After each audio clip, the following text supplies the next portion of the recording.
Salam sejahtera, terima kasih bersama dengan saya di Nazlin Unity Channel. Baru sebentar tadi saya dapat satu komen, dapat berita bocor kononnya himpunan Turun Anwar hampir-hampir nak dibatalkan. Beberapa jam sebelum himpunan Turun Anwar, tiba-tiba kita dapat maklumat kononnya himpunan tersebut bakal dibubarkan ataupun dibatalkan. Tak tahulah kabar angin itu betul atau tidak, tapi kita memang mengharapkan dibatalkanlah. Oke, kenapa perkara itu boleh berlaku? Netizen ini berkongsikan beberapa sebab yang boleh menjadi faktor pembatalan terhadap himpunan tersebut. Baiklah, saya kongsikan dengan Anda apa yang netizen kongsi dengan saya yang menyebabkan himpunan itu boleh dibatalkan. Perkara pertama ialah kerana dilaporkan kemarin bahwa jerubu di dua kawasan IPU tidak sehat. Jerubu di Kuala Lumpur ada dua kawasan yang mencatatkan IPU tidak sehat. Jadi dengan ini, kalau berterusan sehingga hari ini, catatan IPU yang tidak sehat, bolehlah dianggap kalaulah manusia yang mau ikut himpunan itu berfikir dengan logik, mereka tidak perlulah ikut himpunan itu. Dan kebanyakan pula peserta-peserta himpunan ini terdiri daripada orang-orang tua. Karena kita tahu, para penyokong Tegar Bersatu dan PAS, terutamanya Parti PAS, kebanyakannya orang tua. Jadi, adakah mereka tidak terfikir tentang keselamatan mereka? Sekarang pula, selain daripada keadaan jerubu yang berlaku di Kuala Lumpur yang mencatatkan IPU tidak selamat pada pukul 5 petang tadi kemarin, ada lagi yang mengatakan cuaca panas sekarang ini sepatutnya menjadi iktibar kepada orang-orang tua. Baik, sebelum kita teruskan isu atau sebab kenapa himpunan ini dibatalkan, kita nak kongsi dulu dengan Anda semua. Ini terapi imun Transfer Factor for Life. Terapi imun yang bakal mengubah hidup Anda, yang bakal akan memberikan kesehatan total kepada Anda. Terapi imun ini meningkatkan daya imun badan kita sehingga 400%. Secara umum dan ringkasnya, kita kena penyakit karena imun badan kita yang lemah. Kita kena penyakit karena imun badan kita yang bodoh. Kita juga tidak sembuh-sembuh daripada semua jenis penyakit karena imun badan kita yang bertindak tidak lagi kuat, bertindak bodoh dan tidak mampu melawan penyakit. Itu sebabnya kita merana, terlantar dan juga sukar untuk sembuh. Itu sebab saya kata terapi imun ini mungkin jalan penyelesaian kepada masalah kesehatan Anda. Terapi imun ini menjaga, mendidik imun badan kita supaya bertindak kuat di dalam tubuh badan kita melawan penyakit, menghancurkan semua akar penyakit yang ada dalam tubuh badan kita. Dapatkan produk yang hebat ini melalui nomor telepon yang tertera ini adalah produk ataupun penemuan paling bersejarah dalam dunia perubatan kedokteran pada abad ini. Diluluskan KKM, halal dan diperakui oleh dokter-dokter di seluruh dunia dan di Malaysia. Jangan kau tangguh-tangguh kalau kau sudah nampak video ini, mungkin Tuhan sedang tunjuk jalan untuk Anda sehat. Baiklah saudara-saudara sekalian, setakat jam 5 petang kemarin menunjukkan bahwa ada dua lokasi mencatat indeks pencemaran udara tidak sehat. Manakala 61 lagi merekodkan bacaan sederhana, 5 kawasan pada tahap baik setakat jam 5 petang. Semuanya kini amat mendukacitakan. Semua ini berlaku akibat daripada perubahan monsun barat daya. Keadaan yang mana menjadi perlu diperhatikan. Orang yang ramai khususnya di kawasan terjejas dinasihatkan meminimumkan aktiviti luar, memakai pelitup muka. Jadi, hari ini himpunan Anwar mereka mau teruskan. Saya rasa orang-orang tua patut jangan ikutlah. Sebab sudahlah pencemaran udara, jerubu sangat tinggi. Yang kedua, keadaan panas sekarang amatlah menakutkan. Kawasan saya panas, bagaimana dengan Anda? Apalagi Kuala Lumpur kan? Kalau Kuala Lumpur panas, jerubu ada panas, bagaimana dengan keadaan Atok? Tun Mahathir yang mau turut menyertai himpunan itu amatlah menakutkan kita. Hari itu dia ikut berbasikal. Kali ini nak ikut pula himpunan demo. Kalaulah betul dia turun, kita risau nanti. Manalah tahu, kita berdoa supaya tidak berlakulah. Tapi jangan sampai Tun Mahathir kena stroke haba. Panas sekarang ini luar biasa. Jadi lebih baik Tun Mahathir jangan menyertai himpunan tersebut. Seterusnya saudara-saudara, apa yang menyebabkan himpunan ini bakal dibatalkan kerana kemarin beberapa NGO sudah pun menyatakan menolak untuk menyertai himpunan tersebut. Lebih menarik lagi ialah himpunan ini hanya disertai oleh geng-geng yang berpakat untuk tak suka dengan Anwar Ibrahim. Contohnya Bersatu PAS dan NGO-NGO yang lain. Kebanyakan mereka ini sebenarnya tidaklah membawa impak yang besar. Saya setuju dengan seorang pemimpin UMNO. Kalau UMNO tiada di dalam himpunan ini, himpunan itu akan menjadi malap dan tidak berguna. Tiada apa-apa kesan. Jadi kita tengoklah nanti. Saya rasa hanya 500 orang yang hadir atau 1.000 orang saja yang hadir. Baik. Bersih 5 CSO lain menolak dakwaan akan menyertai himpunan Turun Anwar. Sebenarnya, kalau Bersih yang buat, akan ramai yang hadir. Itu ada jaminan. Tapi kalau Bersih tak join, 5 CSO yang lain ini, CSO ini tak join, saya yakin himpunan ini akan sangatlah kecil dan mungkin akan dibatalkan. Mereka mungkin akan memikirkan perjumpaan antara beberapa pertubuhan masyarakat CSO dengan pemimpin Perikatan Nasional PN pada 1 Julai lepas, khususnya Ketua Pembangkang, bukan bermaksud mereka menyokong agenda pembangkang. Sebaliknya, kumpulan CSO berkenan berkata, mereka sendiri dijemput untuk mengadakan perbincangan bersama Hamzah dan beberapa ahli parlimen pembangkang yang lain. Pertemuan tersebut jelas mereka lagi adalah peluang terbaik mengajukan cadangan reformasi institusi yang penting agar diangkat PN, khususnya Ketua Pembangkang. Kami percaya negara memerlukan satu reformasi institusi yang menyeluruh kuku dan bermakna, kata beliau lagi. Namun demikian, mereka sama sekali tidak menyokong himpunan tersebut.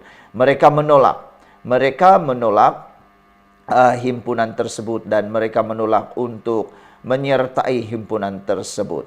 Jadi CSO berkenan dan Bersih menolak dakwaan mereka akan terlibat dalam perhimpunan tersebut. Selain menolak pertukaran kerajaan yang mahu dilakukan pada pertengahan penggal, reformasi institusi akan terbunuh sekiranya politik negara tidak stabil, kata mereka, disebabkan tiada pihak yang sentiasa menang. Reformasi institusi menguntungkan semua parti dalam persaingan jangka panjang, seharusnya didukung oleh semua parti, kata beliau lagi.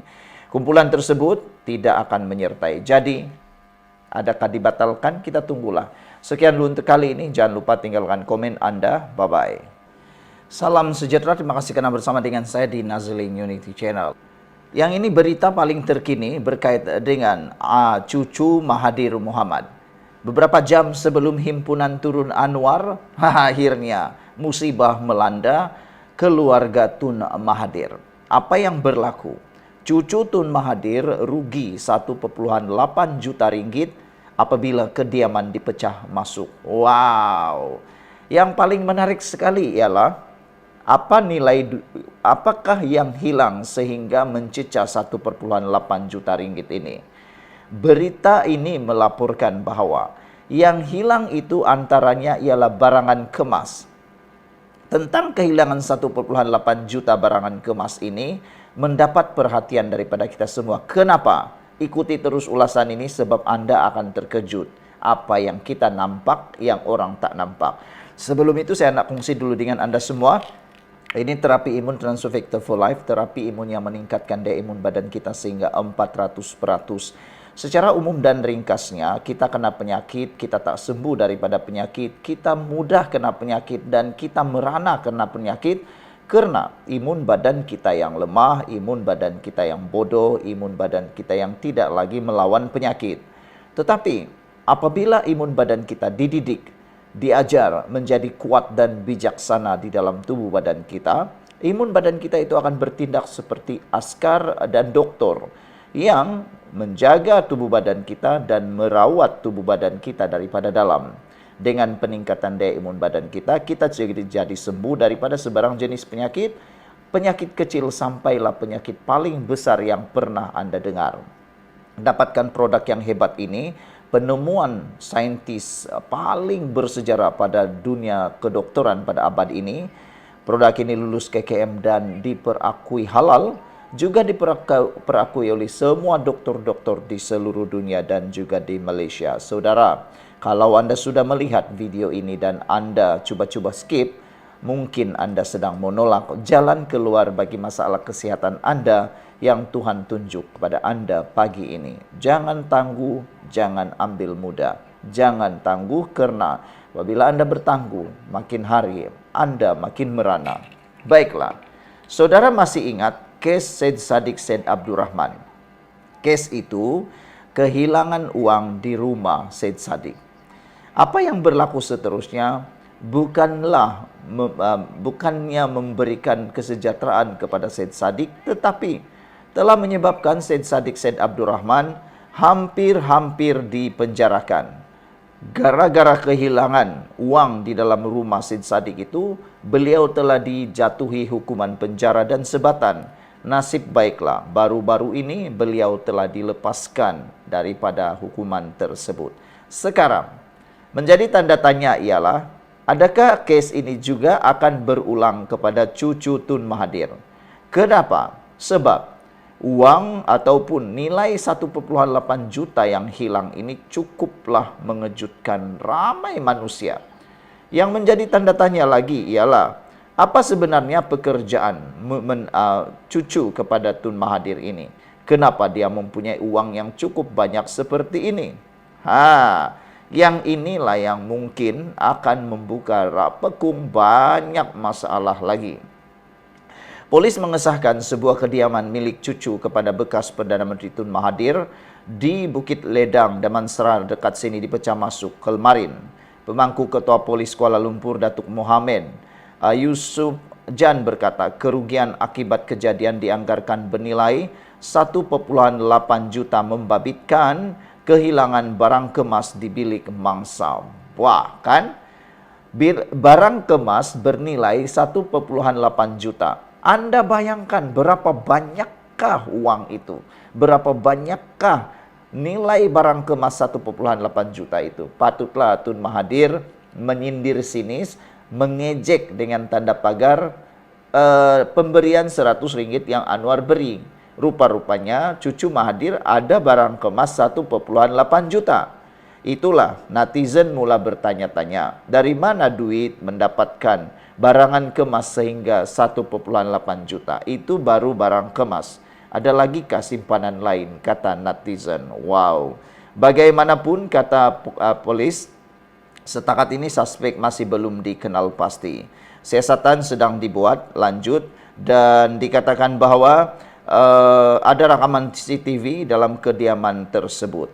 Difahamkan kejadian tersebut berlaku kira-kira jam 3 petang dan disedari oleh pembantu rumah yang kemudian menghubungi mangsa memberitahu pintu pagar di bahagian belakang rumah dipotong dan biliknya dimasuki pencuri. Jadi nak tanyalah kan, himpunan hari ini, himpunan apa? Sebelum ada himpunan, tiba-tiba pula terbongkar kekayaan anak cucu Tun Mahathir. Kehilangan uang itu, kehilangan barangan kemas itu, bukan sekadar membawa malapetaka musibah kepada keluarga Tun Mahathir, tetapi membongkar secara tidak langsung kekayaan tersembunyi cucu Tun Mahathir, yaitu nilai barangan kemas 1,8 juta. Nak tanya sekali lagi lah kan, nilai ataupun barangan kemas 1,8 juta itu sudah diisytiharkankah? Itu yang kita nak tanyalah. 1,8 juta barangan kemas itu sudah diisytihar ke dalam cukai KLHDN kah? Ataupun tersembunyi? Itulah yang menjadi tanda tanya. Jangan-jangan Atok akan bangkang lagi, ada rancanganlah. Dan adakah kesilapan besar? Adakah satu kesilapan besar apabila cucu Tun Mahathir itu buat laporan polis? Itulah kan, banyak duit, banyak harta emas ini kalau hilang tak nak buat laporan, susah. Buat laporan pun susah. Ingat dulu, Syed Saddiq Syed Abdurrahman pun melaporkan uangnya hilang dicuri. Akhirnya bukannya terlepas daripada kehilangan itu, telah pun membawa kepada mudarat sehingga dia dijatuhkan hukuman penjara dan sebatan pula. Tapi nasib baiklah sudah dilepaskan karena terbukti beliau tidak bersalah. Sekian dulu untuk kali ini. Jangan lupa tinggalkan komen Anda. Bye-bye.